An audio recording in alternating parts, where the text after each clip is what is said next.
Morning. How's everybody? So you delighted in the concert? It was okay. It's okay? It was good. It's good. It's been a while. Yeah, I'm sorry to be waiting you guys for so long. How was vacation? It was very nice. Oh my gosh, the redwoods are gorgeous. Beautiful. In honor of that, we have a nice wooden podium here in the middle. So great. That's nice. Anybody need a copy of the text we're using? Here you go. Are we on the long short way? Yes. Or are we the long short way? Thank you. I could use one. How are you? Thank you, good. How are you? Thank God. To get back up. Back up to speed, yes. It's a good idea. It'll take a little while to. Me too. I have to get back up to speed. Yeah. And by the way, yesterday was the Arizal's yard site, which I know we lots of quotes from the Arizal, one of the major kabbalists, and we study a lot of that in here. So you might want to know we just passed a major day to connect with the Arizal, one of the biggest teachers of Kabbalah. So I don't know if you felt a little something in the air, but that's what it was. So do students of Kabbalah say, light a candle and say Kaddish? I don't think for the Arizal. I haven't heard of that. Like for more the later masters of Kabbalah, yeah, when there's a personal connection. But it's seen as a time to like learn their works and connect with their kind of method of Kabbalah. Let's call it that. So I think we are on page 245. Correct me if I'm wrong there. Just in the middle of the page. Or 246. We did, but the words you may do it. That's the reason you may do it. I think we did that. Do we? Okay. Well, let's pick it up there again. Let's pick it up again. Before you start, you're having a special Kabbalah service on Saturday morning? Yeah, this Saturday. Yeah, if you'd like to come, Rabbi Yehuda was leading a beautiful service with kavanot from Kabbalah, and I'll be doing the music and maybe contributing a few little pieces. So if that's your interest, I think that'll be a service you'll really enjoy. 10:30 on Saturday. If you're out there in the city online, please come. 10:30 Temple Israel this Saturday. Outside? No, that one will be inside. Well, I say that with a caveat that anything could change in a moment's notice at Temple, so it's planned to be inside. So we started. I think we're going to do 245 in the middle. We'll pick up there again.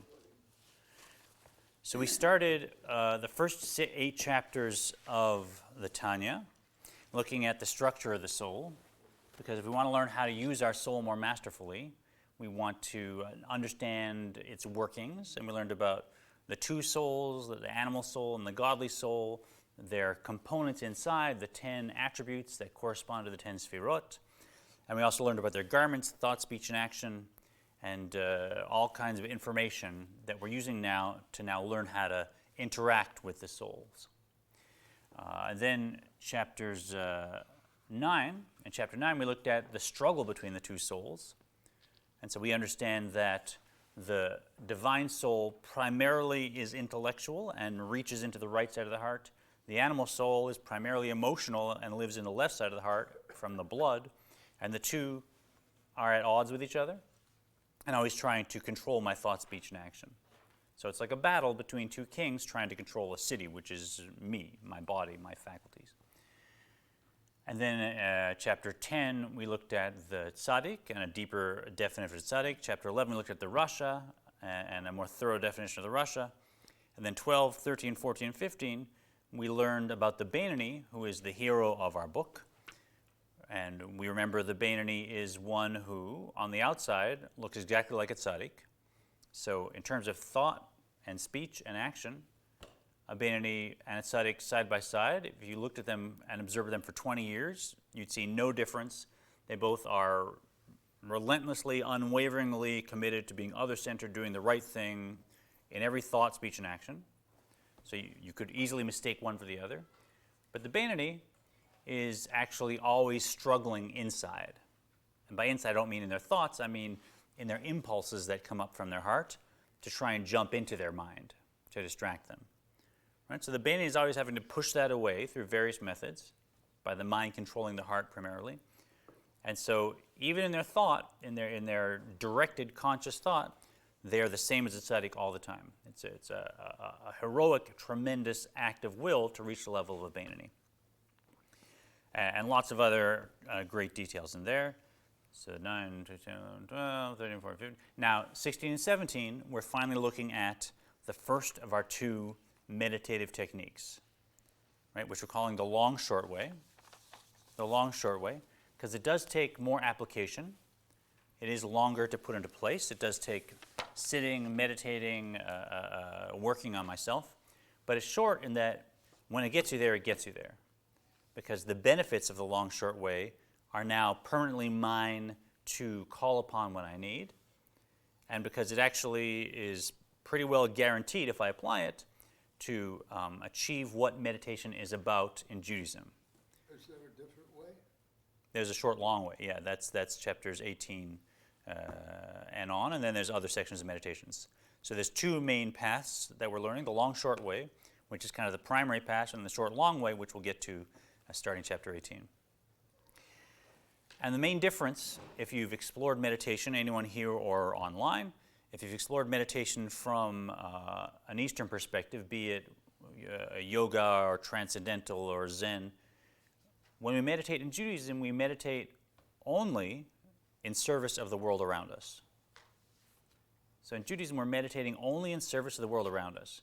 And whether I experience nirvana and elevate myself to spiritual levels, whether I experience the pleasures and joy of meditation, whether I'm able to control my breath or slow down my heart and all these other spiritual sort of feats, is beside the point, irrelevant. If it happens, nice, good for you, but nothing to do with why we meditate in Judaism.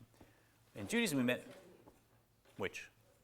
Only in the world around. We meditate only in the world around us. To serve the world around us. Oh, to serve the world. Yeah, to serve it. Yeah, so when we meditate in Judaism, we're not so concerned with, has my spiritual state been elevated? We're concerned with, have I changed my actual way of interacting with the world so that I can now elevate it around me? And that means, on the one hand, refining my character traits, so I'm a more other-centered person, but more specifically and technically, learning how to actually elevate the world around me by doing mitzvahs in a certain way, by learning Torah in a certain way, and by elevating my animal soul. And so if I accomplish that, now I have successfully meditated in Judaism, and whether I did it and hated every second of it, or whether I did it and felt that I had risen up to spiritual worlds and encountered angels, really doesn't matter. Because the person asking that question is basically my ego consciousness, my animal soul.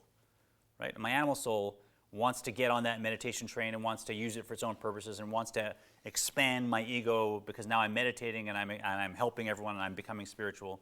So those questions often are actually getting in the way of what Jewish meditation is about. So it really doesn't matter, although it certainly does happen when you meditate consistently.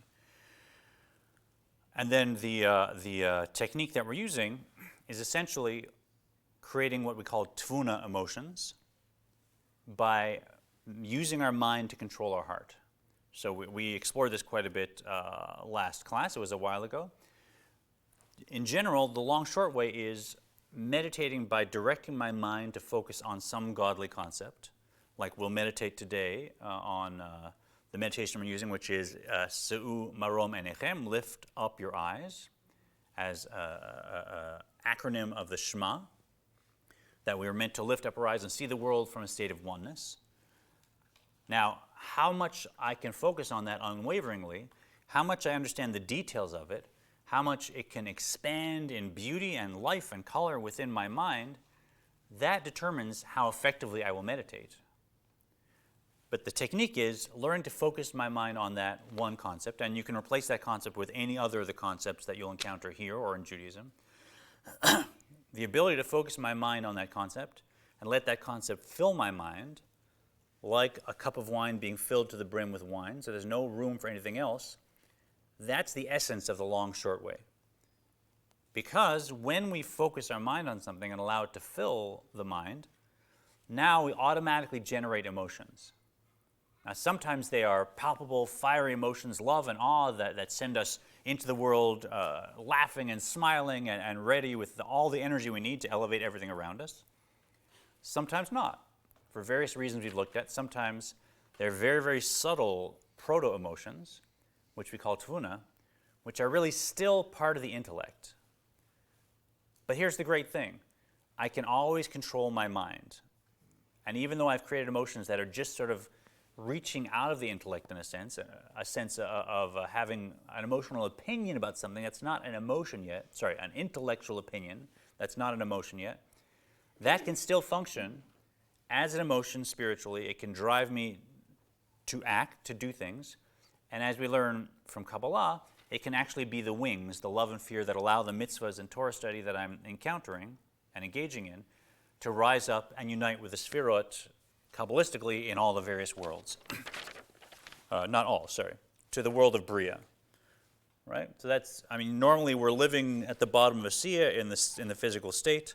If I do something using another pathway, which is just inherent emotions, which we'll talk about at a future date, I can elevate to Yetzirah. But by using just these tvuna emotions, which I'm not even feeling very strongly, they can effectively elevate any mitzvah or any Torah study to the world of Bria, which is where creation starts. How do you spell tuna? Tvuna, T-E-V-U-N-A-H, tvuna. It's not like a tuna fish. Not at all, no. It's from Bina. It's from Bina. So Bina, you remember Chokhmah, Bina, and Dat are the three intellectual properties. The question was, is tvuna related to tuna? So I don't think there's any etymological connection there. But it is from Bina, so it's about understanding, and it's about filling the mind with all the details of a concept, and that understanding becomes an emotion that's connected to Bina. It's not the things, the objects that are elevated, it's our perception of them that's elevated.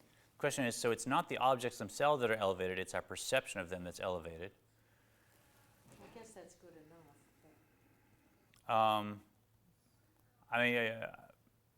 It's an interesting way of putting it, right?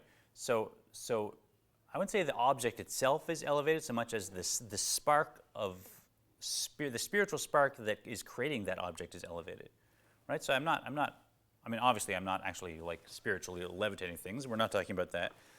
But the object still remains in the world, right? The Torah scrolls in our sanctuary are still here in the physical world, but there's something we call elevated about them, right? We take them out and we want to kiss them, and there's a stir in our hearts. We know there's something holy about them.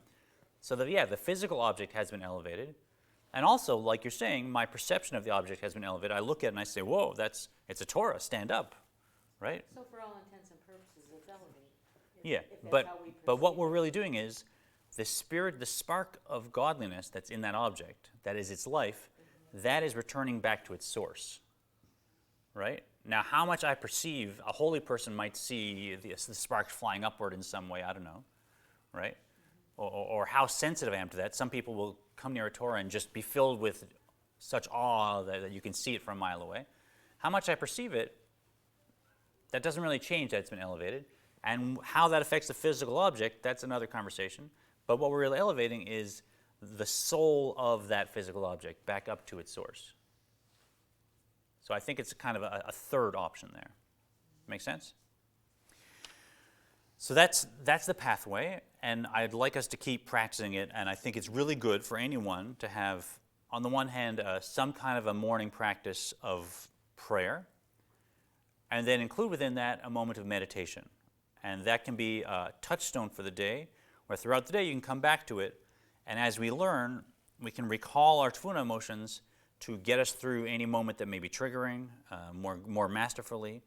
Or when we encounter a moment where we see, oh, here's a spark to be elevated, we call our tvuna emotions and we generate intellectual love and awe to make sure that conversation that we're having to help someone, or that favor we're doing for someone, or that moment we're taking to learn something, or that mitzvah we're doing, which could be just loving another Jew, that's a mitzvah, doesn't just hang around in the physical world waiting, but actually gets wings, and as it were, elevates up even back to Bria.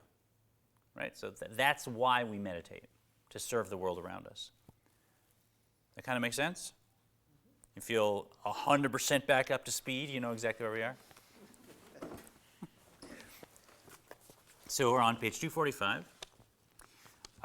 And so here in this chapter, we got back to the central quote of the Tanya, Ki karov elecha hadavar me'od bipicha ulevavcha lasoto.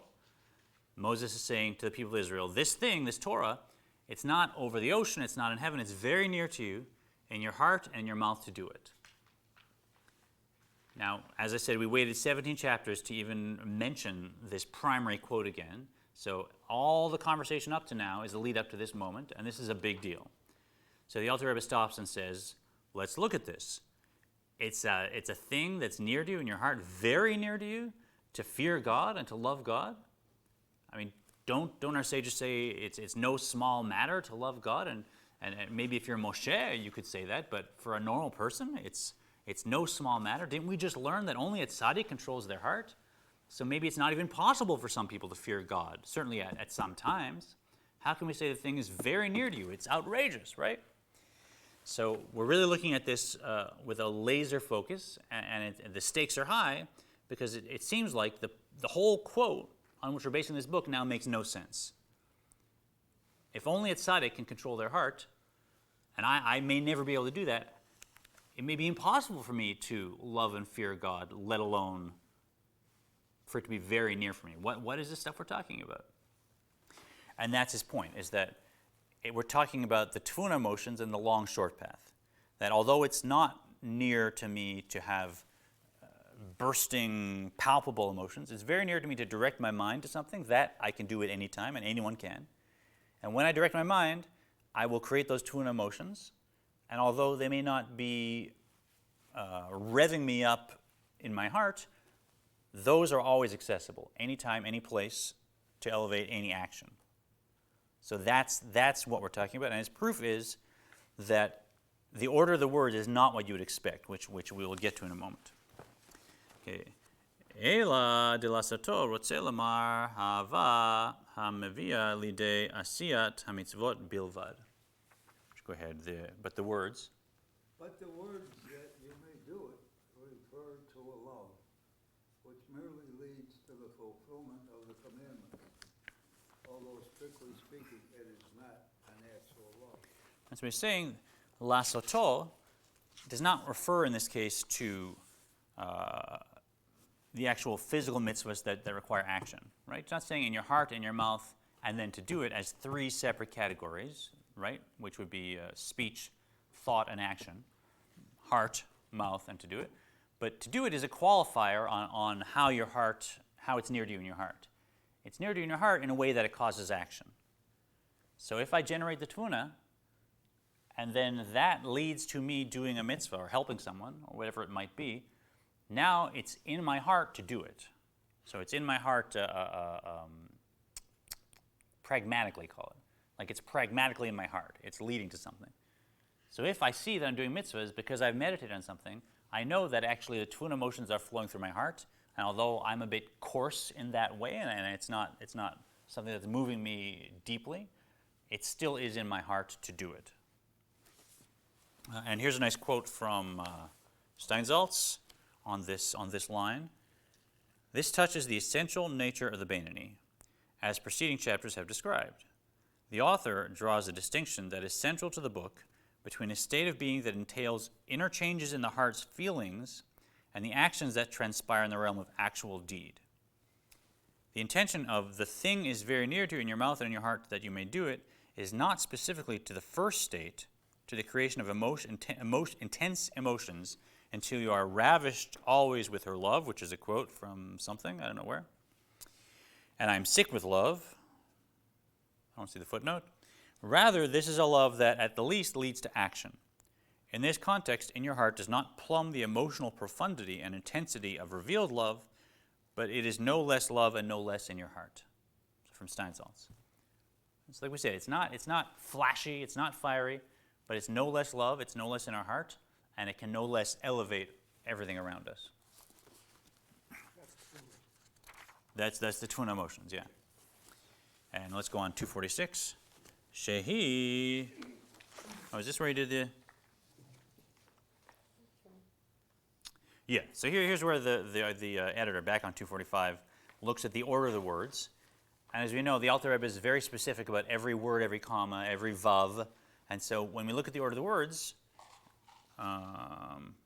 we understand that if we're talking about thought, speech, and action, we probably would say, in your heart and your mouth, to do it, right? Because normally it's like the most inner is thought, and then speech, and then action. So you'd go in that order.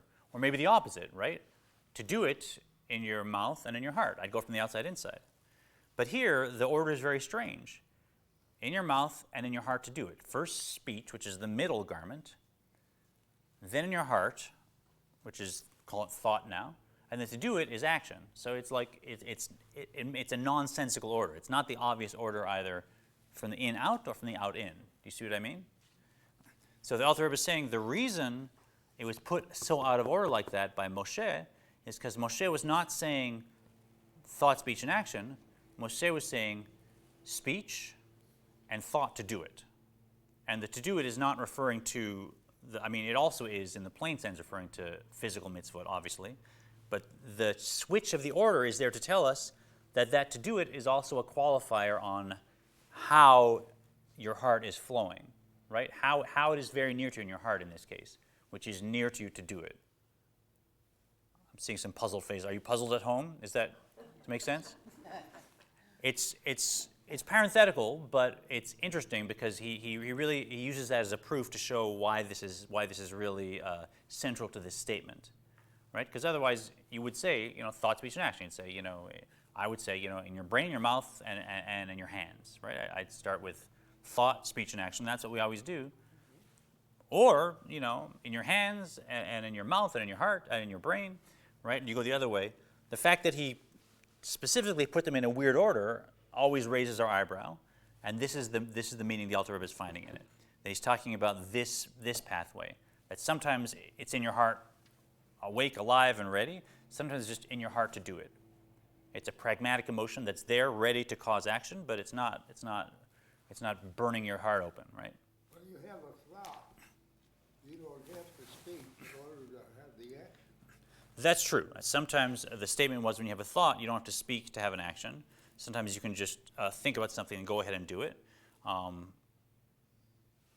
Two glosses on that. One is the model he uses is, for instance, a king or queen ruling a country where they have a thought, and then the way they do it is they make a decree.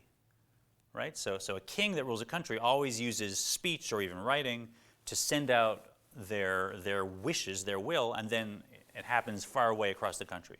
So like the primary model is that a ruler will go from thought, speech to action. But also even personally, if I just thought about something and I did it, it still encounters something called letters of thought, letters of speech, and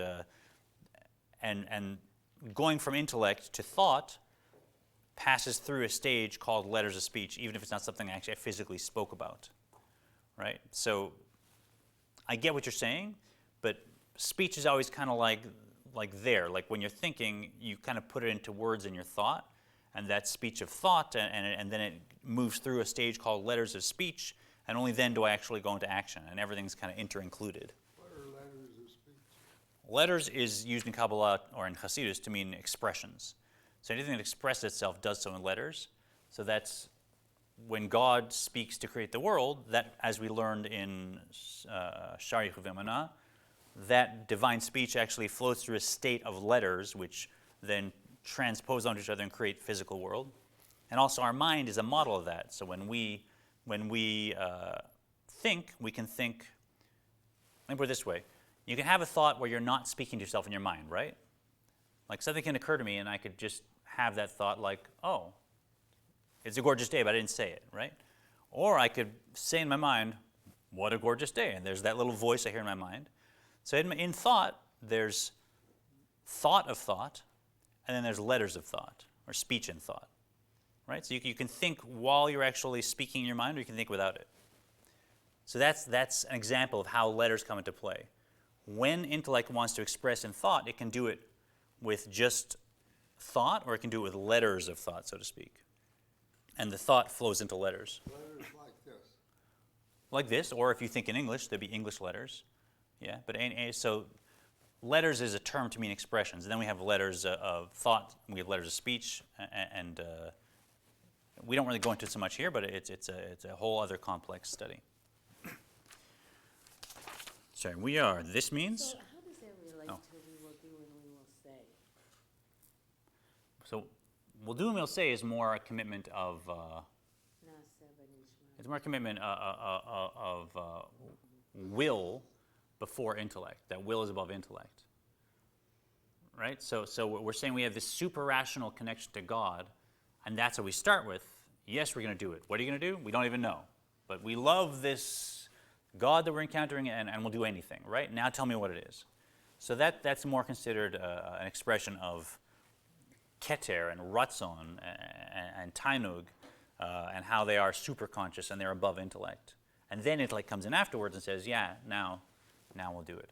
I haven't so much heard it discussed in terms of speech and action and the order that it comes in. But there, of course, it's action before speech, but the order makes sense. It's from outer to inner. Yeah. Shehi ruta deliba shebetalumot lev gam ki eina behitgalut libo kirish be'esh. This means the hidden desire of the heart, even if it does not burn openly like a flaming fire, it can still lead one to fulfill the commandments. Right, so the hidden desire of the heart, the tavuna emotions that are flowing, even though they're not burning me up, they can still lead me to do, right? In your heart to do it. V'devar ze karov me'od v'nakel l'chol adam asher yesh lo moach bekad kado.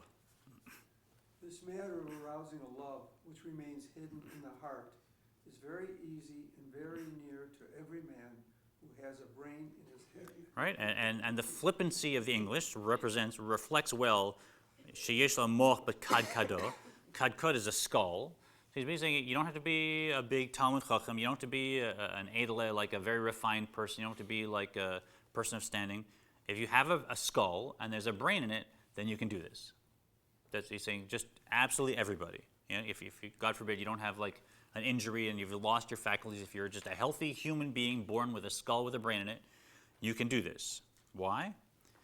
Ki mocho birshuto v'yachol hitbonen bo kechol asher yachpotz. For his mind is under his control, even if his heart is not. And with it, he can meditate as he pleases on any subject. All right, so this is one of the cardinal practices we've discovered, is that whatever I think,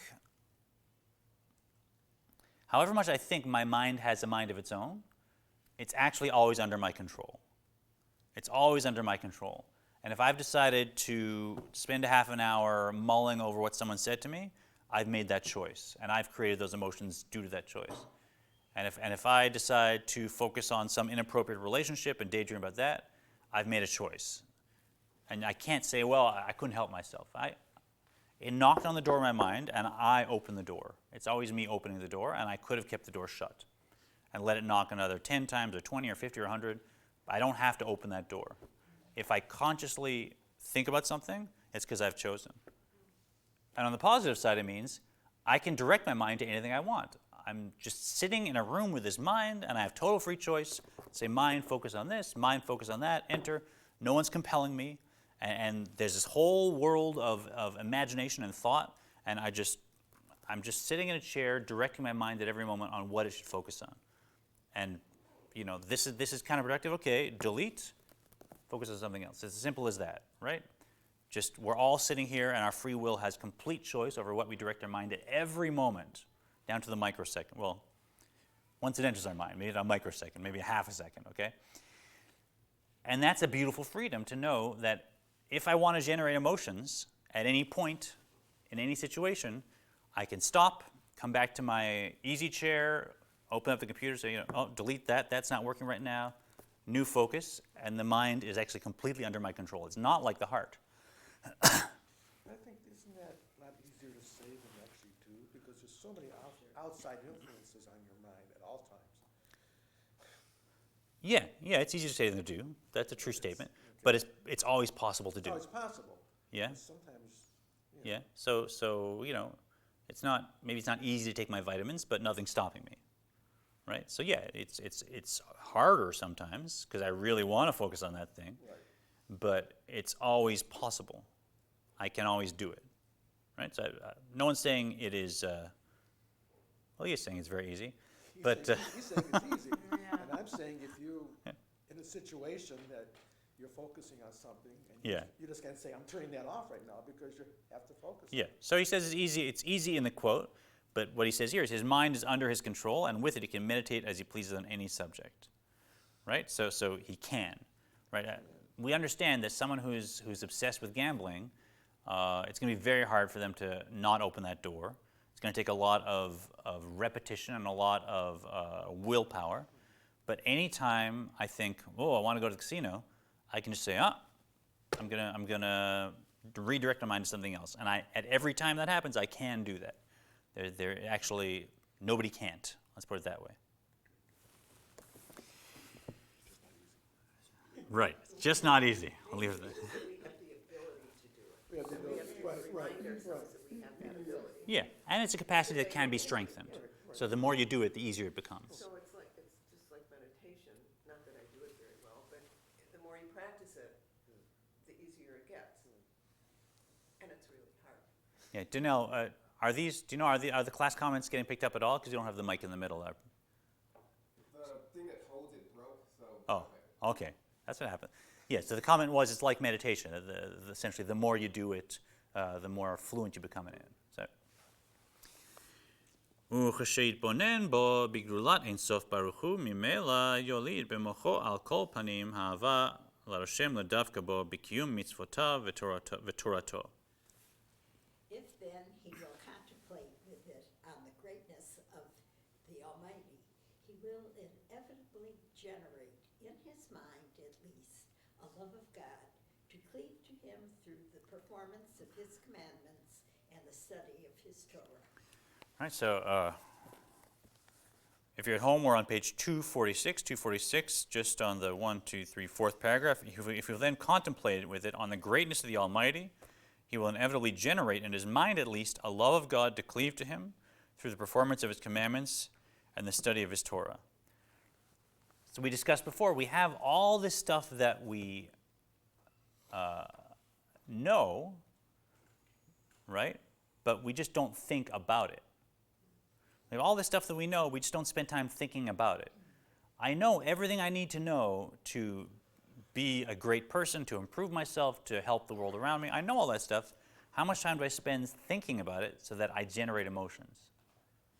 And I might even think of it. It might occur to me, you know what, I really shouldn't, get back into this habit or this whatever.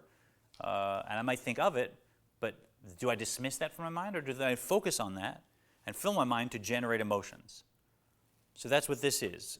We generate emotions, and we create a more powerful stance and relationship with our soul by directing our mind to, in this case, meditating on God in a Jewish way.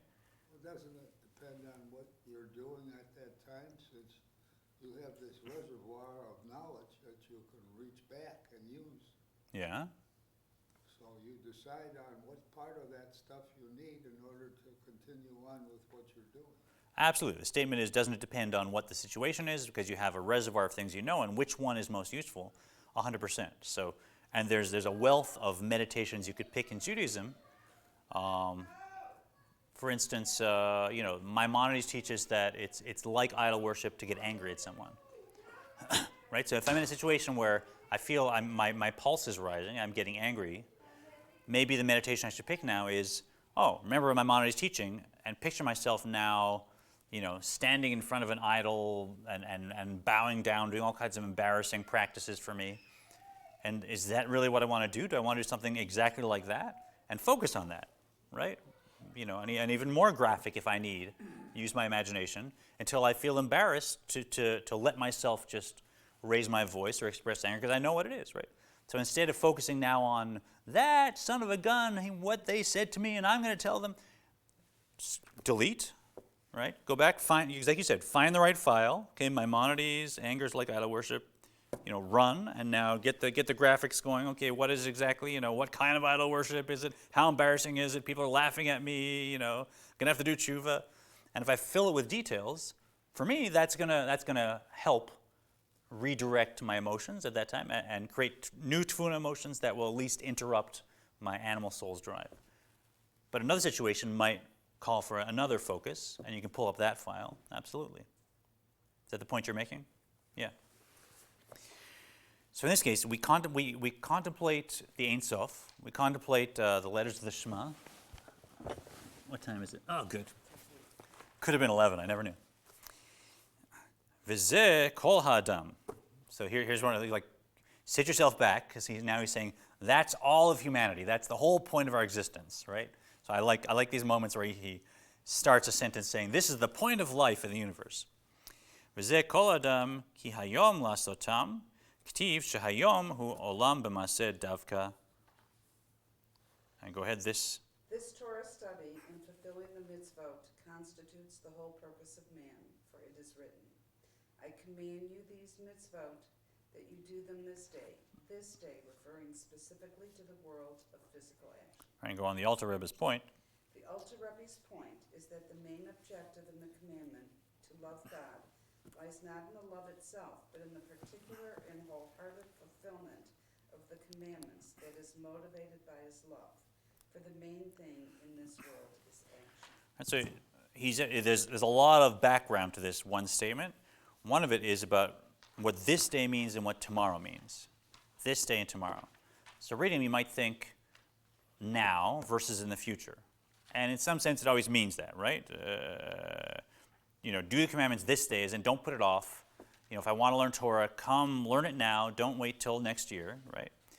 But this day also means the physical world that you're in a body. Right? So this day means this whole physical experience of time and space and consciousness that our soul is flowing through.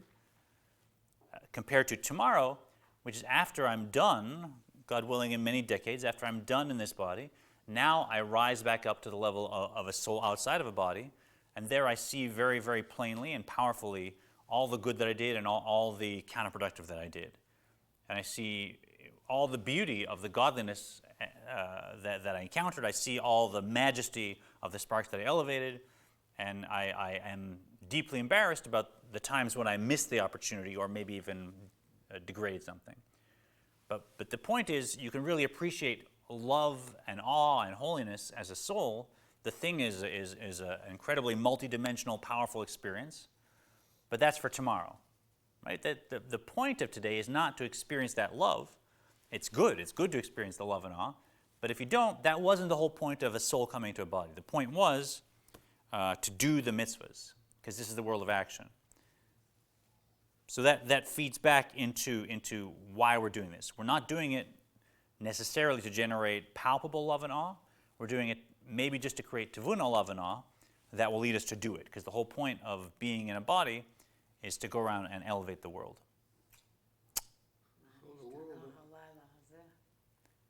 Oh, so is that also referred to? Yeah. Why is this night different than other nights? So we're saying that perhaps that tonight is also referring to this life. That'd be interesting. I bet there's a lot of meaning in that. Yeah. ולמחר חולו כמו שנתבהר במקום אחר. Only tomorrow, in the afterlife, is the time of reward, as it explains elsewhere. Go ahead, hence. The love of God, which is in itself partial reward for one serving Him, is not important in life as the actual performance of the mitzvot, which can be generated even by the love which remains hidden in the mind and heart. This, then, is the love referred to in the verse, for this thing is very near to you, in your mouth and in your heart, that you may do it. A love which, through it may not find overt expression in the heart, is yet sufficient to motivate the performance of the mitzvot and within reach every Jew. How does this love motivate one to perform the commandments? This the Alter Rebbe goes on to explain. So this should guide us, that the whole point of this practice of becoming masterful, of maturing, of learning to meditate, of changing thought, speech, and action, it's not to attain some Jewish version of nirvana, right? That's tomorrow. And although I might have a heightened state of love and awe, it doesn't matter whether I do or don't. The point was to do it. This is the world of action, and that is the highest goal of me while I'm in a body, is to get myself to do it. And I might get a glimpse of the love and awe that I'm sort of creating up in the higher worlds and the unifications that I've done. But if I'm just doing it with twin emotions, fine. And that may be my whole purpose in life, is to just work through that pathway. And so how והמוח שליט בטבעו ותולדתו על חלל השמאלי שבלב, ועל פיו ועל כל האיברים שהם כלי המעשה. The mind, by virtue of its inherent nature, is master over the left part of the heart, the seat of the animal soul, whence come one's mundane desires and evil thoughts, and over the mouth and the other bodily organs, which are the instruments of action. Hence, yeah. Hence, by having in his mind at least a love of God and a desire to fulfill the mitzvot, one can utilize the natural mastery of the mind to overcome the desires of his heart and to motivate his mouth and other bodily organs to study Torah and fulfill its commandments.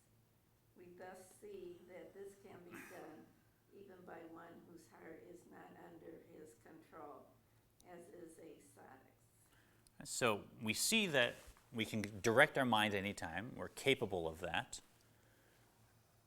And now we see that the mind, as we've learned, controls the heart. Even if it's just tfuna control, that is still control. So as a normal person, as a Beinoni, this is accessible at any time. Because my mind, I'm at ease controlling it however I want. Maybe it takes a certain amount of will, but I can always do it. And now I know, even though I can't control my heart, my mind can control my heart. Right? So if I have a wonderful administrative assistant who will do anything that we need administratively, and they're an amazing, devoted person, there may be all kinds of things that I can't do. I don't know how to use the more complex aspects of Excel or other things maybe outside of my skill set. But if I can direct my assistant to do it, now I can control that aspect of my work life. Well, you're furrowing your brow. No, okay, wasn't sure. Okay, it's clear, right? I just think it's the whole Torah. Right, it's the whole, exactly. It's the whole Torah. Yeah. So even though I can't direct my heart directly to do the whole Torah, I can direct my mind to direct my heart to do it. So I have indirect but complete control in the end to be a Beinoni at any time, at any point for my whole life.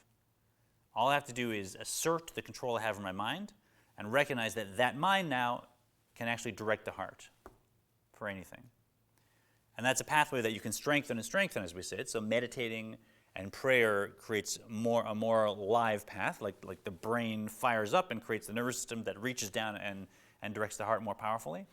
But that's the whole trick. And if I think there's anything that just my heart is out of control or I just can't get myself to really get into this, know that with application, my mind will always control my heart. And who's directing the mind? Me. So there's a two-step process to maturing my heart. That's essentially the long, short way. You have all the tools now to really put this into place. And I really say this is not something we learn academically. It's something you want to learn and do. So in whatever way it makes sense, I really suggest that people, make little micro habits. And in the morning, even if it's just saying the Shema and taking 30 seconds to meditate, try that and see what difference it makes. And if you want to do more, by all means, deeper and more is good. And just before we do a little meditation, the next section he goes on is kind of addressing a question that we might be asking, which is, well, hold on. We did say that someone who's truly wicked at Russia, their heart controls them. They can't control their heart. Their mind doesn't control their heart. Someone who's truly wicked. So what about this person? Are they now stuck in nefesh b'amit mode, and there's no way for them to be a Beinoni? Right? So he's going to address it. Im lo mi shehu rasha be'emet. This is true of everyone except he who is truly wicked. That is not the Beinoni who is considered like a Rasha, but one who is truly a Rasha. In this case, it cannot be said that his mind is master over his heart. Right, and we're not talking about the vast spectrum of incomplete Russia, who, you know, we have failures and we have successes and we control our heart and then we lose control of our heart and we're good in some domains and not so good in other domains. He's talking really about nearly complete or complete Russia, who just, their divine soul really is relegated to above consciousness and never gets to never gets to appear as that good angel on their shoulder saying, maybe you shouldn't eat the pie, Smolash, right? So it never appears in my consciousness. It's always just the devil on my shoulder saying, go on, eat the pie, you want the pie, no one else needs the pie, right?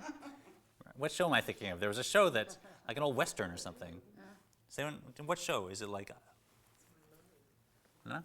No one's watched that? We'll think about it. It was like I Dream of Jeannie or something. Was it I Dream of Jeannie? Was it that show where there was always the... There was Flip Wilson who used to say the devil made me do it. Okay. No, but there's some show where they would always like pop up and there was a whole It was a conversation. Canadian show. Maybe it was. We make good TV. The average person goes through ups and downs. Yeah. Is the goal that we're seeking to control our daily activities so that we don't have the ups and downs, but we're controlling more on an even level? Question was, we all have ups and downs. Is it more to get an even level so there's not so many ups and downs? I think that's more a question of emotional volatility. Here, if we're saying the up is to control my mind and heart and help people around me, be other-centered in my thought, speech, and action, I want as many ups as possible and as few downs as possible. So I really want to, whenever I have a choice, make the right choice and not the wrong choice. And the right choice is up. Now, how much emotion I'm experiencing, that's not the up and down we're talking about. We're talking about right or wrong, let's call it. Right? So I want more right actions, thoughts, and speech, and less wrong actions, thoughts, and speech. And that, I'm not interested in even, I'm interested actually in higher and higher. So if I have a huge up on one day, and then I come back down, let me know that that's possible. Let me try and reach that again the next day. Right? Is your heart defined as your emotions? Yes. So your physical heart, but really we're talking about the emotions that your soul experiences that come out as physical emotions. So there's a whole emotional aspect of the soul, which we looked at, Chesed, Gevur, Tiferet, Netzach, Hod, and Yesod, but mostly Chesed, Gevur, and Tiferet, love, awe, and beauty, and those flow as emotions into the physical heart. And those are the ones you want to reinforce. Yes. Reinforce those of the godly soul, of the other-centered soul, because I have an animal soul, a self-centered soul, which also has emotions, and those I want to kind of tamp down or harness them in the direction of the animal soul. כמאמר רבותינו זיכרונם לברכה שהרשעים הם ברשות ליבם ואין ליבם ברשותם כלל. On the contrary, On the contrary, our sages state that the wicked are under the control of their heart, but their heart is not under their control at all.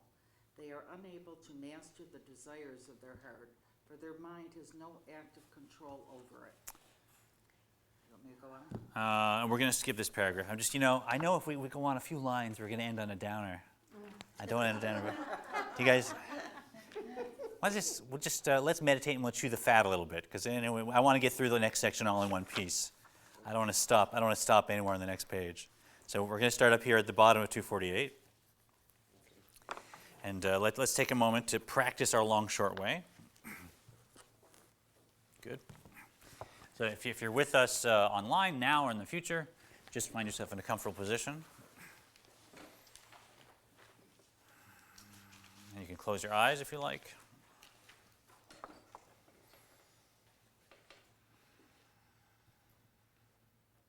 Take a moment to scan your physical body and give it the suggestion to lengthen, sit up nice and tall, and then relax. No worries. I love that ringtone. Your feet relax onto the floor, your legs onto the chair, your shoulders dropping down, your eyelids smooth. Now take a moment to notice all your senses, your memory of the physical space and your vision, the subtle sounds you may not have been paying attention to, the hum of the building,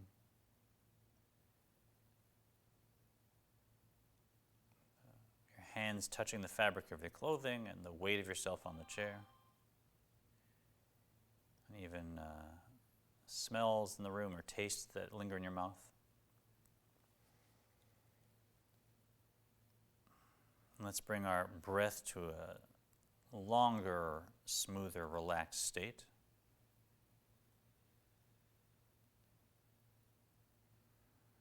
Let's focus on our belly, breathing like a baby with the belly expanding with every in-breath, pulling back in gracefully with every out-breath.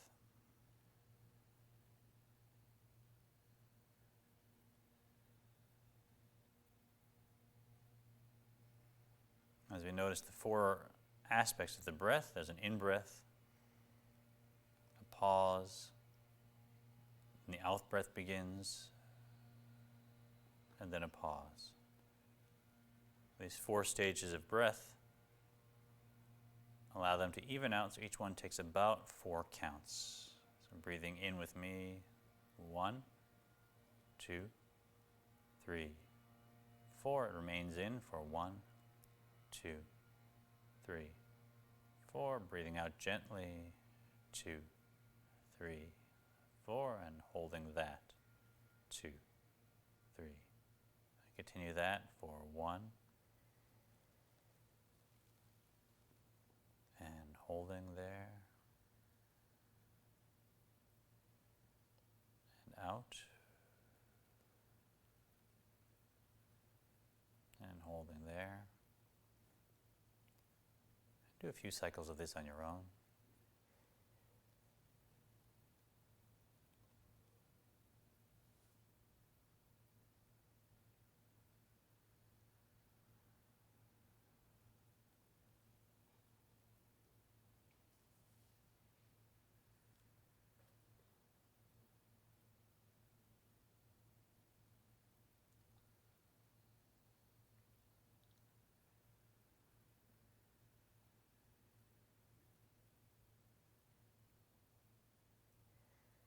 Let's create our wisdom gateway, as label teaches.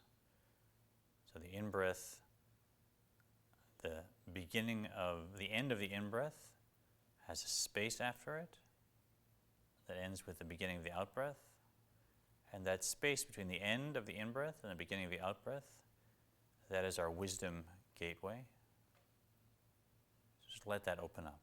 Be aware of that space between the in and the out-breath, and spiritually remain there, if you understand what I mean.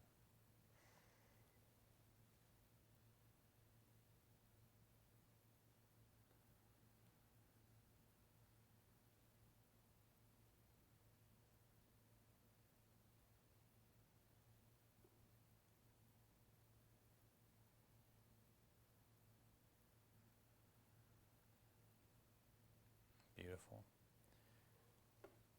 Now that we've created a level playing field, that we've created a wisdom gateway, we're going to insert our divine concept, which today is Se'u marom enechem, lift up your eyes. And if you can picture the word Shema, a shin, a mem, and an ayin, beautiful. And imbue that word Shema with that quote, Se'u marom enechem, and any concept of how we lift up our perceptions to see the world as a full state of oneness, just a flux coming from God that's all one beautiful entity.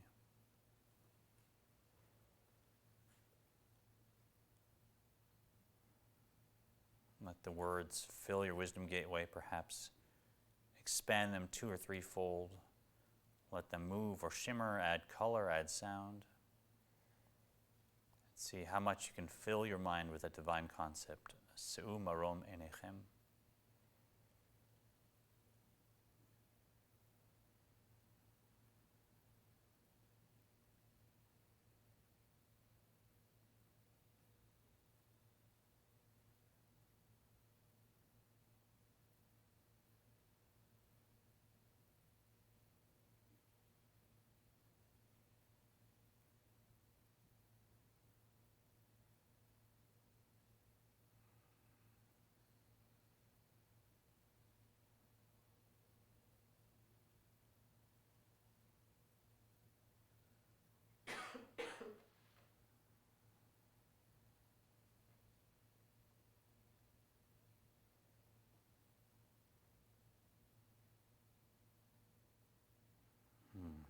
ready, let your breath return to its natural state. You can move your body around, open your eyes. Come back here. So that's a very nice way to start the morning, a very nice way to start the day. I think even if some of the Jewish concepts are not as deeply ingrained, even just clearing the mind, slowing down the breath, a very good practice that we could turn to. But in Judaism, when we insert that divine concept over time and create tefuna emotions, now our soul learns to be dynamic and to be elevating the world around me. And then you'll see there's a ladder you can climb and climb and climb, and there's no end to the beautiful knowledge and growth we can attain. Does Kabbalah suggest a special way of treating a man as against treating a woman, or is a general concept of treating mankind?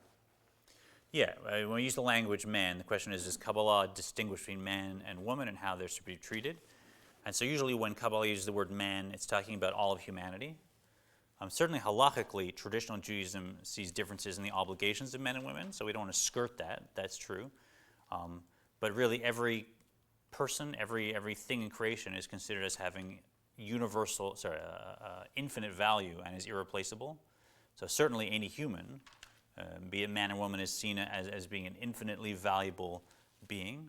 And also, Kabbalah really sees, leaving aside issues, of us supporting gay marriage at Temple Israel and our feelings around that. Classically, Kabbalah sees a man and a woman as being two halves of a whole, which represent the male and female aspects of their one soul. So, we distinguish between, for instance, me breathing in and me breathing out, as we just did. And if I asked you, is my breathing in more important or is my breathing out more important, what would you say? They're the same. Why? Breathing in. Breathing in is more important, of course. If I don't breathe in, I don't get air, right? I can live without breathing out, right? Well, if you don't breathe in, you don't have anything. If you don't Right. breathe in, you won't. So if you don't breathe out, you can't breathe in. If you don't breathe in, you can't breathe out. No, one is not more important than the other. They're two If you don't breathe in, you got nothing to breathe out. Right. So the two halves of this one phenomenon, which is breath. And so the in-breath is the male that's taking in. The out-breath is the female that's putting back out. The same as spirituality. The masculine spirituality is taking in divine light. The female is reflecting that back up to its source. And so you would never say that your in-breath, your out-breath, that you're favoring one or the other, because they're both breath. So that's how Kabbalah sees a man and a woman in a relationship, that how can you say one is more important than the other? Without one, the spiritual energy is not drawn down properly. Without the second, it's not reflected back up properly, back to its source, which is the whole point.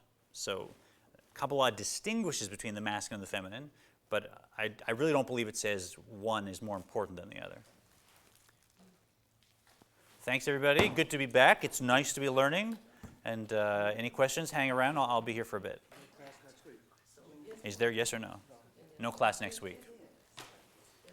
Not according to what Maya said. I think I'm out of town, yeah.